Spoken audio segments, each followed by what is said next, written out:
안녕하세요. 사연을 시작하기에 앞서 구독과 좋아요 부탁드려요. 감사합니다. 사연 시작해 볼게요. 정말 세상에 이런 일도 있구나 싶었어요. 저는 회계팀에서 일하고 있었는데 남편과는 같은 회사 동료였어요. 남편은 마케팅팀이었고요. 3년 정도 사귀다가 결혼을 결정했죠. 처음엔 정말 좋은 사람이라고 생각했거든요. 성격도 온화하고 저를 배려해 주는 것 같았어요. 남편은 어릴 때 부모님이 이혼하셔서 시어머니와 둘이 살고 있었고, 저는 부모님과 남동생과 함께 살았어요. 남편은 어릴 때 아버지가 외도를 해서 시어머니가 고생을 많이 했다고 했어요. 그걸 보면서 자라서 그런지 자기는 꼭 좋은 남편, 좋은 아빠가 되고 싶다고 했죠.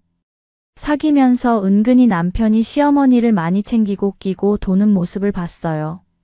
저와 약속이 있어도 저녁에는 시어머니와 시간을 보냈거든요.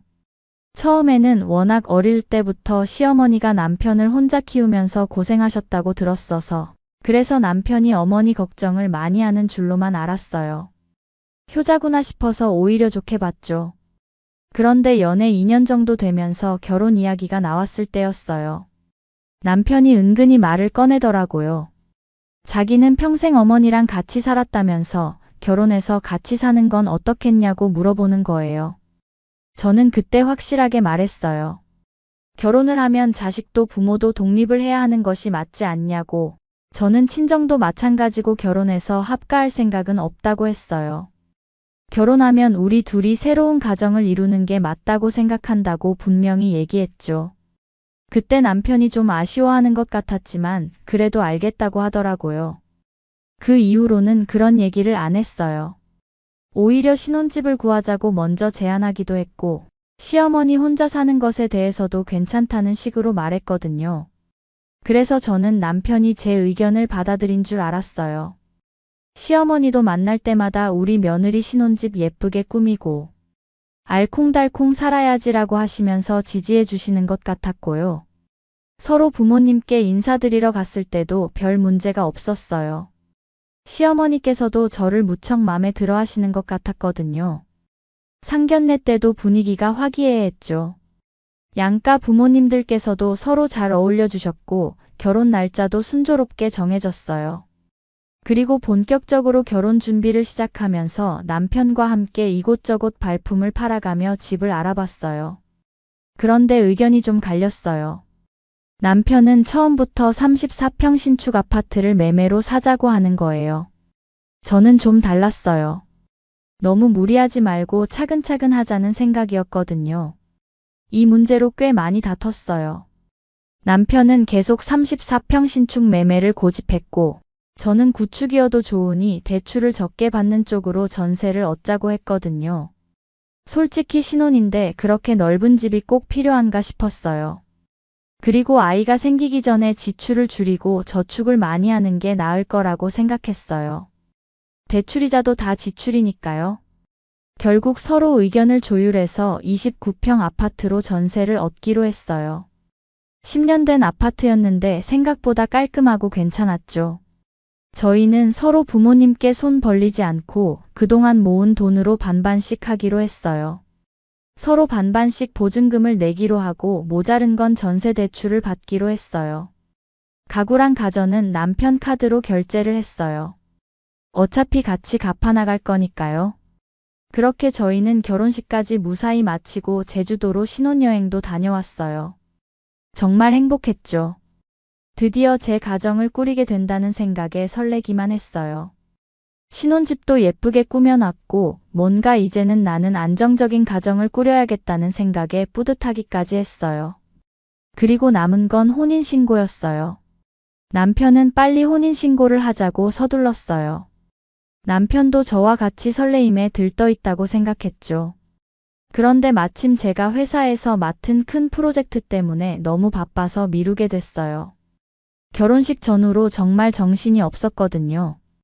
신혼여행에서 돌아와서도 바로 프로젝트 마감이 있어서 야근을 피할 수 없었고요. 그래서 프로젝트가 끝나면 하자고 했어요. 지금 생각해보면 그게 정말 천운이었어요. 결혼 후 한 달 동안은 정말 행복했어요.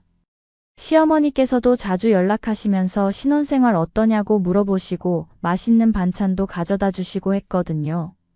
저도 시어머니가 정말 좋았어요. 친구들한테 듣고 드라마에서나 보던 그런 시어머니는 상상할 수 없었어요. 친정 어머니보다도 더 잘해주시는 것 같아서 고마웠죠. 남편도 집에서는 정말 다정했고 같이 요리도 하고 영화도 보면서 달콤한 신혼생활을 보냈어요. 그런데 어느 토요일 오후였어요. 남편이 급히 나가더니 1시간쯤 후에 돌아왔는데 시어머니가 큰 캐리어 2개를 끌고 들어오시는 거예요. 그것도 완전히 이사 짐을 싼 듯한 모습으로 말이에요. 그때 시어머니께서 울먹울먹 하시면서 말씀하시는 거예요. 친구한테 사기를 당해서 집까지 다 날려먹었다는 거예요. 정말 청천벽력이었어요. 시어머니는 투룸에서 사셨는데 그 큰 돈을 사기당했다니 너무 당황스러웠어요. 그런데 시어머니 말씀을 들어보니 이상했어요. 오래된 친구가 괜찮은 상가 투자처가 있다면서 지금 사기만 하면 대박이라고 했대요. 그래서 집 담보로 대출까지 받아서 투자했는데 그 친구가 잠적해버렸다는 거예요. 뭔가 말도 이상하고 앞뒤가 안 맞는 느낌이 들었어요. 그래서 제가 일단 경찰에 신고부터 하자고 그랬더니 갑자기 남편이랑 시어머니가 말리는 거예요. 시어머니는 뭐 그 친구가 사정이 안 좋다면서 그래도 자기 어려울 때 항상 도와준 친구라 그럴 수 없다고 하고, 남편은 그래도 뭐 신고까지 하냐고 하는 거예요. 전 이해가 안 됐어요. 당연히 사기를 당했으면 신고부터 해야 한다고 생각하거든요. 그러면서 남편은 저한테 진정하고 참으라고 하는 거예요. 이게 어떻게 진정하고 참을 일인지. 전 이대로는 못 넘어간다고 결국 경찰서에 신고하자고. 난리를 치니까 계속 말리면서 일단 시어머니가 놀랐을 테니까 좀 쉬게 하자고 하더라고요. 그런데 아무리 생각해도 이상한 거예요. 뭔가 시어머니가 말하는 게 앞뒤도 안 맞고 당황해하고. 그날 밤은 정말 잠을 이룰 수가 없었어요. 뭔가 이상하다는 느낌이 계속 들었거든요. 그리고 다음날 아침을 먹고 출근 준비를 하려고 방으로 들어갔어요. 그런데 핸드폰이 보이지 않아서 찾다가 거실로 나가려는데 시어머니랑 남편이 속닥거리는 거예요. 제 눈치 못 챈 거 같지? 신고하면 큰일 나. 엄마 집까지 팔고 들어온 거 알면 진짜 끝이야, 엄마. 입 조심해. 그 말에 너무 화가 나더라고요. 둘이 쇼를 한 거예요. 친구한테 사기를 당한 게 아니라 애초에 집까지 정리하고 들어온 거예요. 전 화가 나서 지금 뭐라고 한 거냐고 소리를 쳤어요. 그랬더니 남편은 깜짝 놀라더니 결국은 오히려 뻔뻔하게 그러는 거예요. 사실 시어머니가 원래부터 같이 살고 싶어 했는데 그러자고 하면 제가 결혼 안 할 것 같아서 어쩔 수 없었다는 거예요. 시어머니가 집안일도 도와주고 다 해준다면서 이왕 이렇게 됐으니까 서로 잘 살아보자고 하더라고요. 어이가 없더라라고요. 너무 화가 나는 거예요. 이 정도면 사기당한 건 저 아닌가요? 그러니까 애초에 합가하려고 집까지 정리하고 계획적으로 들어온 거라는 거죠. 그래서 저도 말했어요. 같이 잘 살아보자고. 이건 사기 결혼이야. 난 같이 잘 살아볼 생각 없으니까 당장 이 집 내놓을 거야. 혼인신고 안 한 게 천운이네. 그랬더니 남편은 오해라고 자기 얘기 좀 들어보라고 하고 시어머니는 시까지 올려놓고 무슨 소리냐고 난리를 치더라고요. 하지만 저는 단호했어요. 이미 신뢰가 깨진 상황에서 무슨 가족인가요? 그리고 어떤 이유에서든 집까지 팔고 들어온 거면 단단히 계획을 세워 작정하고 속인 건데. 무슨 말이 더 필요하겠어요. 며칠간 실랑이를 벌인 끝에 결국 헤어지기로 했어요. 다행히 혼인신고를 아직 안 해서 법적으로는 남남이었어요. 보증금도 제가 낸 돈은 고스란히 찾을 수 있었고요. 물론 그동안 남편은 저한테 매달리기도 하고 화도 내고 했어요. 그런데 매달리면서도 하는 말이 엄마 모시라는 게 아니고 그냥 같이 살자는 건데. 그게 뭐가 힘드냐고 결국 어찌됐든 시어머니와 같이 살자는 이야기였어요. 남편이 하는 말이 결국엔 다 함께 살자는 이야기였어요. 시어머니는 그 와중에도 미안한 기색도 없이 저한테 독하다느니 신보가 고약하다느니 막말을 서슴지 않았고요. 정말 세상에 어떻게 저런 생각을 하고 사는 사람이 있나 싶었어요. 다행히 혼수든 가전이든 다 남편 카드로 사서 전 보증금에서 돈만 나누고 정리했어요. 그래도 생각할수록 억울하더라고요. 그래서 가전 같은 것도 다 야채마켓에 내다 팔았어요. 혼인신고를 안 해서 법적으로 뭐 받을 수 있는 위자료도 없으니 제가 알아서 챙겼죠. 물론 남편이랑 시어머니는 저보고 독한 년이라고 하면서 저주까지 퍼부었어요. 친정으로 돌아왔을 때 부모님께서 처음에는 무슨 일인지 몰라서 당황하셨어요. 결혼한 지 한 달 만에 집에 온 딸을 보시고 얼마나 놀라셨을까요? 사실대로 다 말씀드렸더니 아빠께서 정말 화를 내시더라고요. 엄마도 처음에는 그래도 결혼했는데 무슨 사정인지 들어보지 그랬냐고 하셨다가 자세한 얘기를 듣고는 잘했다고 하셨어요. 남동생은 아예 남편을 만나야겠다고 나서더라고요. 말리느라 고생했어요. 회사에서도 소문이 났어요. 아무래도 같은 직장 동료들이다 보니 숨길 수가 없었거든요. 남편은 저 때문에 파혼했다고 이야기를 하고 다녔나 봐요. 그래서 사람들이 저를 좀 이상하게 보더라고요. 그런데 진실은 숨길 수가 없었어요. 같은 팀 동료들이 자세히 물어보니까 사실대로 얘기할 수밖에 없었어요.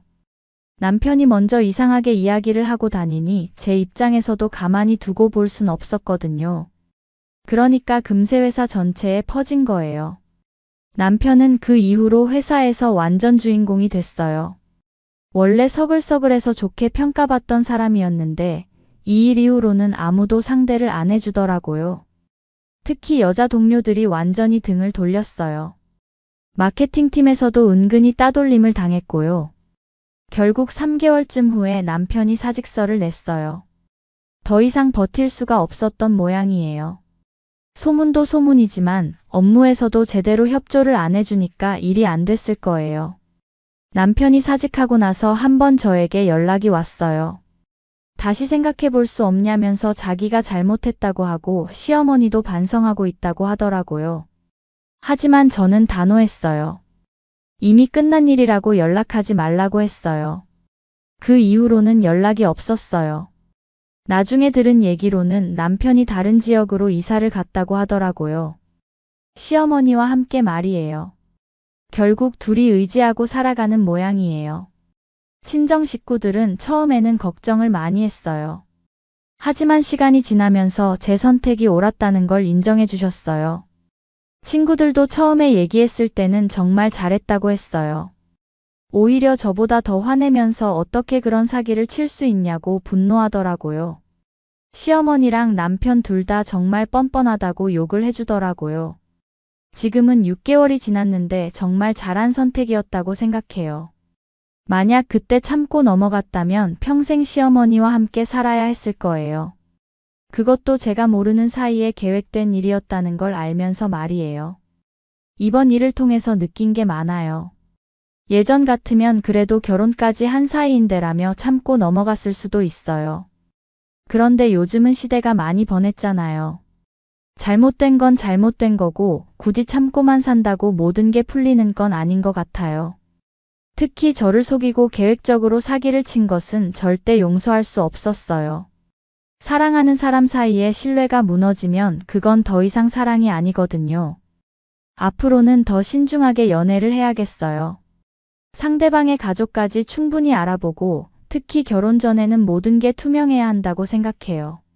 숨기는 게 있으면 안 되죠. 이 모든 경험이 저에게는 정말 값진 교훈이었어요. 사람을 믿는 것과 맹목적으로 믿는 것은 다르다는 걸 배웠거든요.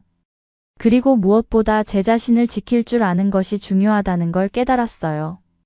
앞으로 새로운 사람을 만나게 된다면 이번 경험을 바탕으로 더 지혜롭게 판단할 수 있을 거예요. 당분간은 혼자 있으면서 제 자신을 더 가꾸고 성장시킬 계획이에요. 정말 혼인신고 안 한 게 천운이었다고 생각해요. 만약 했다면 지금쯤 어떻게 됐을까요? 상상만 해도 끔찍해요. 제 긴 이야기를 끝까지 들어주셔서 감사합니다. 구독과 좋아요, 알림 설정까지 잊지 마세요.